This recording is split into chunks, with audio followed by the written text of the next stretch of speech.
Meme साहब, आप काफ़ी देर से यहाँ बैठी हुई हैं। आप किसी का इंतज़ार कर रही हैं? नहीं नहीं भैया, मैं किसी का इंतजार नहीं कर रही हूँ। एक्चुअली क्या है ना, मेरा इस कंपनी में आज इंटरव्यू है, इसलिए मैं आई हूँ। इस कंपनी में? हाँ जी। मीम साहब, बहुत बड़ी कंपनी है ये, बहुत नाम सुना है मैंने इसका। पर ये कंपनी तो 10 बजे खुलती है और अभी तो 9 बजे हैं। आप इतनी जल्दी क्यों आ गई? वो क्या है ना भैया, मेरी मम्मी मुझे हमेशा से एक ही चीज़ समझाती है कि जब भी हमें कहीं जाना हो ना, या किसी ज़रूरी काम के लिए या कहीं भी जाना हो, तो हमेशा टाइम से पहले जाना चाहिए। और इससे सामने वाले को लगता है कि हम अपने काम को लेके बहुत ईमानदार भी हैं और टाइम को लेके बहुत पंक्चुअल भी हैं। तो इसलिए मैं जल्दी आ गई। अरे वाह! मीम साहब, ये तो बहुत अच्छी बात है। आपकी माताजी ने बहुत अच्छी सीख दी है आपको, वरना आजकल तो लोग लेट ही जाते हैं हर जगह पे। वैसे मीम साहब, आप कितनी पढ़ी लिखी हैं? मैंने एमबीए की हुई है।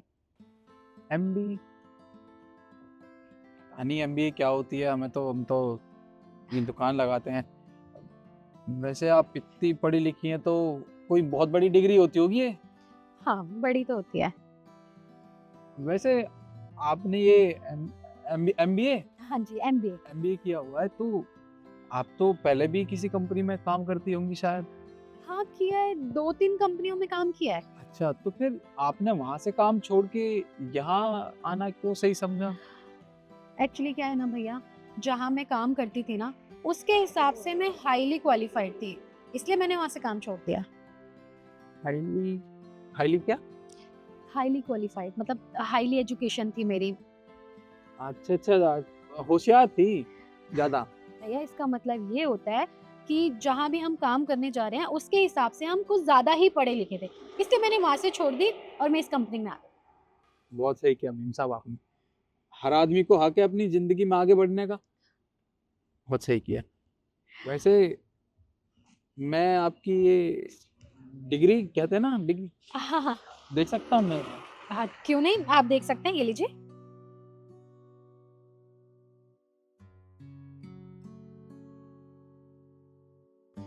अब वैसे आप कितने पढ़े लिखे हैं? मैम साहब, हम कहाँ पढ़े लिखे हैं? आप देख ही सकती हैं, हम तो यहाँ दुकान लगाते हैं। पहले हमारे बाबूजी बैठा करते थे यहाँ पे, वो दुकान लगाया करते थे। पर अब वो इस दुनिया में नहीं है। जब मैं छोटा था तभी से बाबूजी यहाँ पे ले आया करते थे मुझे, इसलिए मैं पढ़ भी नहीं सका। तो उनके जाने के बाद मैं ये काम संभालता हूँ। वैसे आपको पता है, ये कंपनी ना टॉप 10 कंपनियों में से एक आती है। बहुत अच्छा खासा नाम है इस कंपनी का, जहाँ आप अपनी दुकान लगाते हैं। जी मैम साहब, ये तो है। यहाँ पास में ही ना कॉलेज है, तो यहाँ दुकान लगा लेते हैं। जो भी लोग हैं, स्टूडेंट लोग, वो यहाँ आके किताब ले जाते हैं हमसे, तो थोड़ा मुनाफा मिल जाता है, घर चल जाता है हमारा। ये तो अच्छी बात जी, ये लीजिए। तो हेलो, हाँ बोलो। क्या तबीयत खराब हो गई? अरे कल तो दवाई दिलवाई थी तुमको, अब फिर दोबारा तबीयत खराब हो गई। अरे मैं कैसे आ जाऊं दुकान छोड़ के? यहाँ कोई भी नहीं है दुकान देखने वाला। अभी स्कूल कॉलेज की छुट्टी होगी तो बच्चे आएंगे ना किताब लेने। अच्छा, ज्यादा तबीयत खराब है? ठीक है चलो, मैं आता हूँ, मैं आता हूँ। मीम साहब, आप मेरी एक मदद करेंगे छोटी सी? है। मदद? हाँ हाँ जी, बोलिए। वो क्या है ना मीम साहब, कि मेरी बीवी की तबीयत बहुत ज़्यादा ख़राब है, मुझे उसे दवाई दिलवाने जाना है। अभी स्कूल कॉलेज की छुट्टी होगी तो यहाँ पे लोग आएंगे किताबें लेने। आप जब तक मेरी दुकान का ख्याल रख लेंगी, बस मैं थोड़ी देर में आ जाऊँगा। और भैया, आप पता नहीं कितनी देर में आएंगे, और थोड़ी देर बाद मेरा यहाँ पे इंटरव्यू है। और आप तो जानते हैं ना कि इंटरव्यू वगैरह जैसी जगहों पे हमें टाइम से जाना चाहिए। और आपका तो कोई पता भी नहीं है कि आप कितनी देर में आ जाओगे। बस मैडम, ये 15-20 मिनट में आ जाएंगे, यही पास में ही तो घर है हमारा। दवाई दिलवा के डॉक्टर साहब से आ जाएंगे। और बस थोड़ा देख लीजिए, अब बेबी की तबीयत ज़्यादा ख़राब है। ठीक है, पर आप प्लीज जल्दी आ जाना। जी जी।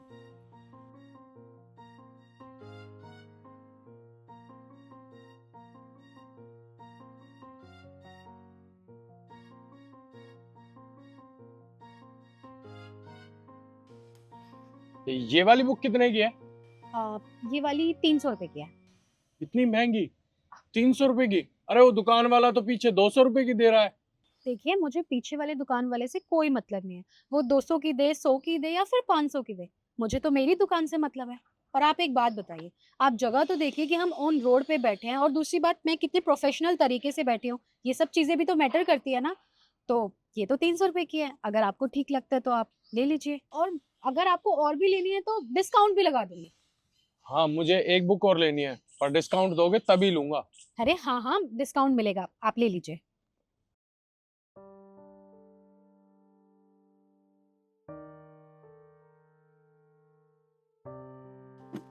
हाँ, एक ही लेनी है। ठीक है, आपके टोटल 1200 रुपये हो गए, तो डिस्काउंट के हिसाब से आप मुझे 1000 रुपये दे दीजिए। ठीक है, ये लीजिए। Thank you.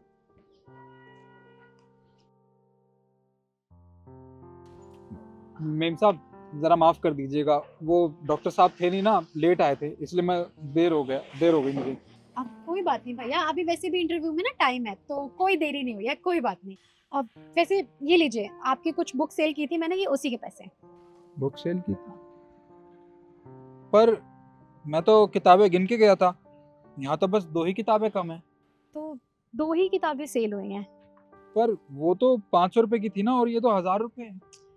वो क्या है ना, मैंने कुछ डिस्काउंट दिया था उन्हें, तो उन्होंने ले ली, और वैसे मुझे मार्केटिंग स्किल्स भी है, तो बस फिर। अरे वाह मेम साहब, आप तो बड़ी होशियार हैं। मतलब आपने वो किताबें जो कि 500 रुपए की थी, आपने 1000 रुपए में बेच दी।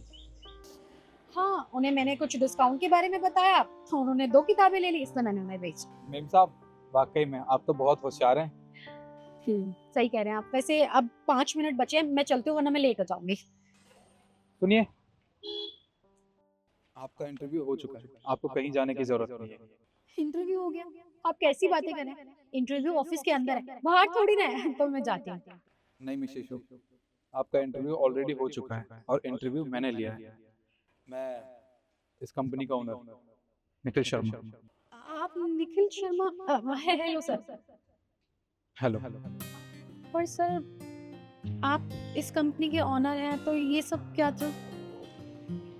मिस इशू, वो क्या है ना कि मैं इस कंपनी में बैठ के भी इंटरव्यू ले सकता था, पर मैंने सोचा कि इंटरव्यू तो कोई भी ले सकता है, इससे सिर्फ इंसान के होशियार होने का, उसके इंटेलिजेंट होने का पता चलता है, पर वो कितना ईमानदार है ये पता नहीं लगाया जा सकता। और इसका पता लगाने का सिर्फ एक तरीका था मेरे पास, जो कि ये था। मैंने सोचा कि इस बार क्यों ना कुछ डिफरेंट तरीके से इंटरव्यू लिया जाए, और इस इंटरव्यू में आप बिल्कुल पास हो गई हो। और एक बात और बताऊं, आप में जो 3 स्किल्स है ना, वो बहुत ही अच्छी हैं, जो कि मुझे मेरी कंपनी में चाहिए। एक, आप में मार्केटिंग स्किल्स बहुत अच्छी है। आपने बताया कि वो बंदा एक किताब लेने आया था और आपने उसे 2 किताब बेच दी। दूसरा, वो किताबें सिर्फ 500 रुपये की थी और आपने उनको 1000 रुपये में बेच दिया। और तीसरा, आपने 1000 रुपये कमाए भी, उसके बावजूद भी अगर आप चाहती तो 500 रुपये अपने पास रख सकती थी, पर आपने ऐसा नहीं किया। इससे पता चलता है आप होशियार होने के साथ साथ बहुत ईमानदार भी हैं, और मुझे अपनी कंपनी में ऐसे लोग चाहिए जो मेरी कंपनी को नई ऊंचाइयों तक पहुंचा सकें, और उसके लिए ईमानदारी होना बहुत ज़रूरी है। Thank you so much sir, आपने मुझे एक मौका दिया। आपको थैंक यू बोलने की ज़रूरत नहीं है, बल्कि हमें तो हमारी कंपनी में आप जैसे ईमानदार लोग ही चाहिए। सो कल मिलते हैं। अब श्योर, कल आती हूँ मैं टाइम से। ठीक है, कल सुबह 9 बजे मुझे मेरे ऑफिस में मिलना। Okay sir, see you tomorrow.